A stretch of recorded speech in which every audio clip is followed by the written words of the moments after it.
जरा सोचिए, आप एक सामान्य सुबह के लिए जागते हैं, नीला आसमान, समुद्री हवा, हाथ में गर्म कॉफी। लेकिन कुछ ही मिनटों में सब कुछ बदल जाता है। पहाड़ियों से आग की लपटें उठती हैं, घना धुआं आकाश को ढक लेता है और अफरा तफरी इतनी तेजी से फैलती है कि आप पलक झपकने से पहले ही सब कुछ बर्बाद होते देख सकते हैं। ये किसी डिजास्टर मूवी का सीन नहीं है, ये लॉस एंजलिस 6 जनवरी 2025 है। और जो इसके बाद हुआ उसने तर्क को चुनौती दी, रिकॉर्ड तोड़ दिए और विशेषज्ञों को सोचने पर मजबूर कर दिया कि वे जंगल की आग के बारे में जो कुछ भी जानते थे वह शायद गलत था।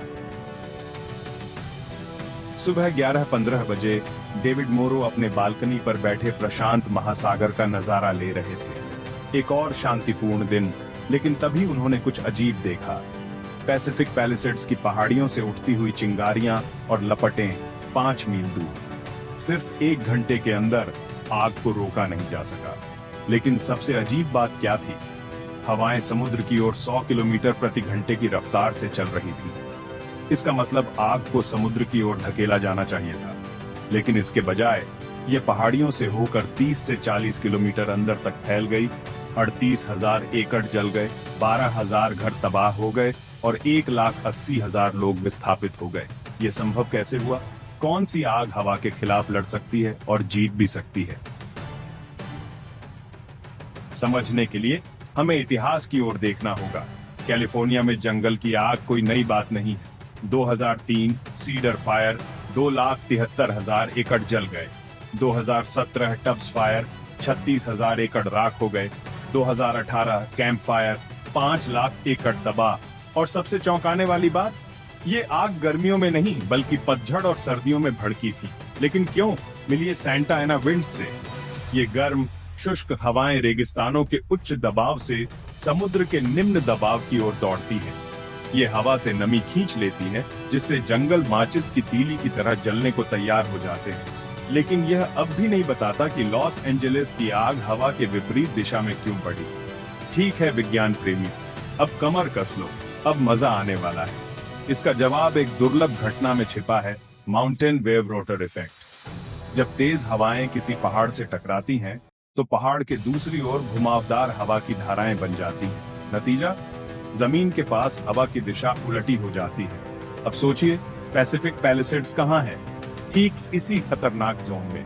इसलिए जबकि ऊपरी स्तर की हवाएं समुद्र की ओर चल रही थीं, जमीन के पास हवा आग को अंदर की ओर खींच रही थी, लॉस एंजलिस को एक अग्निकुंड में बदलते हुए। और फिर आया असली भूकंप, आग के बवंडर, फायर टॉर्नेडोज।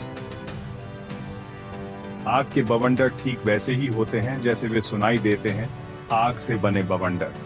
जब गर्म हवा तेजी से ऊपर उठती है तो यह एक घूमती हुई भंवर बनाती है जो लपटों और मलबे को अंदर खींच लेती है।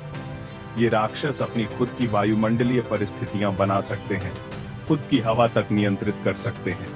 जब तक दमकल कर्मी एक क्षेत्र में आग पर काबू पाते, तब तक आग दूसरे स्थान पर कूद चुकी होती। पानी के बम 45,000 लीटर पानी गिरा रहे थे, एक जलते हुए घर पर गिलास भर पानी फेंकने जितना बेकार। हाइड्रेंट सूख गए क्योंकि कैलिफोर्निया पहले से ही जल संकट से जूझ रहा था और आग बेरोक टोक जलती रही। ये लॉस एंजलिस के इतिहास की सबसे विनाशकारी आग थी और अभी भी पूरी तरह बुझी नहीं है। तो अब क्या?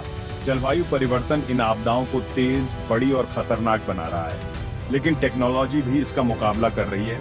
एआई अब भविष्यवाणी कर सकता है कि आग कैसे फैलेगी, जिससे दमकल कर्मियों को पहले से तैयारी करने में मदद मिलती है। विशेष रसायन आग की लपटों को धीमा कर सकते हैं, लेकिन दिन के अंत में प्रकृति हमेशा जीतती है। शायद हमें सिर्फ आग से लड़ने के बजाय समझदारी से जीने के तरीके तलाशने चाहिए। स्मार्ट शहरों की डिजाइन बनाना, बेहतर रोकथाम में निवेश करना और प्रकृति की शक्ति के साथ तालमेल बैठाना। अगर यह जानकारी आपको चौंकाने वाली लगी, तो सोचिए कि क्या होगा जब आग और फाइनेंस मिल जाएंगे। कंपाउंडिंग का असर भी इन जंगल की आग की तरह होता है, लेकिन यह आपको बर्बाद करने की बजाय अमीर बना सकता है। अगली वीडियो में मैं आपको दिखाऊंगा कि कैसे आप वित्तीय आग को अपने धन के निर्माण में बदल सकते हैं